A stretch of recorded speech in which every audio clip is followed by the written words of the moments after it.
Subscribe to my channel and hit the bell icon so you never miss any video from my channel.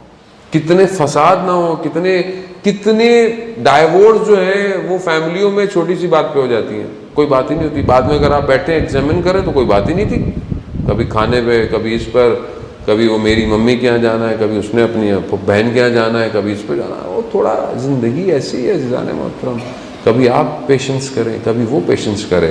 مشہور واقعہ ہے مثنوی کا, پہلے میں کئی دفعہ پڑھ چکا ہوں, نہیں پتہ ہو سکتا ہے آپ نے نہ سنا ہوا.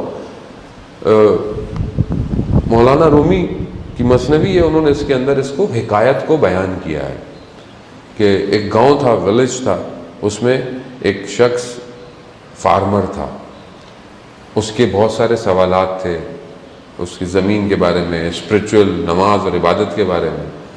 تو اس نے سنا ہوا تھا کہ برابر والے ولیج میں, گاؤں میں, جیسے یہاں آپ یہاں رہتے ہیں, آپ کے برابر کسی گاؤں کے اندر, تو وہاں پر ایک شیخ رہتا ہے کہ جو بہت اسٹرانگ ہے, اس کے پاس ساری چیزوں کے جواب ہیں.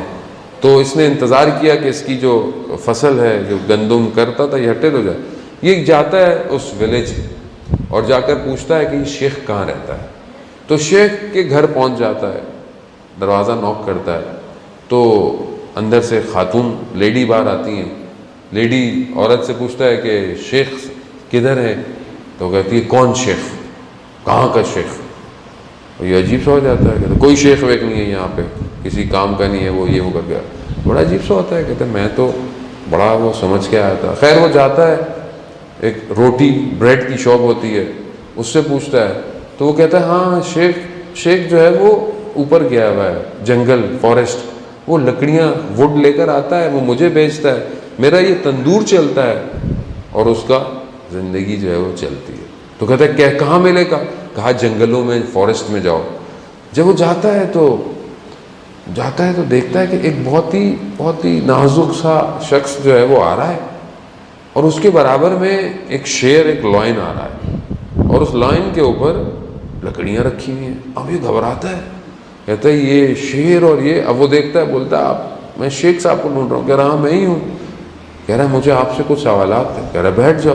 اب یہ بیٹھتے ہیں تو شیر بھی بیٹھ جاتا ہے, تو اس کو ڈر لگتا ہے کہ یہ شیر ہے. کہتا ہے کچھ نہیں کہے گا یہ شیر, پریشان نہیں ہو.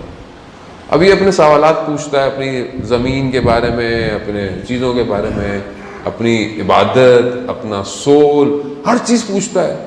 پھر کہتا ہے کہ جتنا میں آپ کے بارے میں سوچا تھا, میں نے اس سے زیادہ بہتر آپ کو پایا, مگر میری سمجھ میں نہیں آئی کہ جب میں آپ کے گھر گیا تو وہ جو گھر میں آپ کے کام کرتی ہے عورت, وہ آپ کو اتنا برا بھلا کہہ رہی تھی.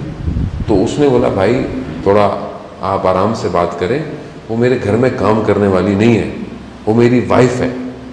میں اس کو برداشت کرتا ہوں تو جنگل کا شیر میرے آگے گھٹنے ٹیک کے بیٹھا ہوا ہے. تو یہ سب کے لیے, آپ لوگ خوش نہ ہو, یہ خواتین کے لیے بھی ہے کہ وہ آپ کو بھی برداشت کر رہی ہیں, وہ یہ دونوں کے لیے ہے, یہ وائس ورثہ ہے. ہم مرد خوش ہو جاتا ہے کہ میں عورت کو برداشت کروں, نہیں, وہ بھی تو کس شخص کو برداشت کر رہی ہوتی ہے کہ عورت آ کر اپنے گھر میں, اس کی کتنی اچھی تربیت ہوئی ہوتی ہے, وہ آ کے دیکھتی ہے, پتہ نہیں میں نے تو نہیں سوچا تھا ایسا نکلے گا. یہ عزیزان محترم یہی ہے. اسی لیے حدیث ہے, مفہوم بیان کر رہا ہوں, یہ روزے کی حالت ہے کہ بیٹا گرے تو اسے سختیوں میں پلنے دو, لیکن اگر بیٹی گرے تو فوراً اٹھا لو. کیوں؟ کیونکہ اس کا یہ نہیں پتا کل نصیب اس کا کیسا ہوگا. تو اس لیے ضروری ہے کہ بہرحال یہ ہم سب کے لیے کہ ہم تحمل اور برداشت کریں.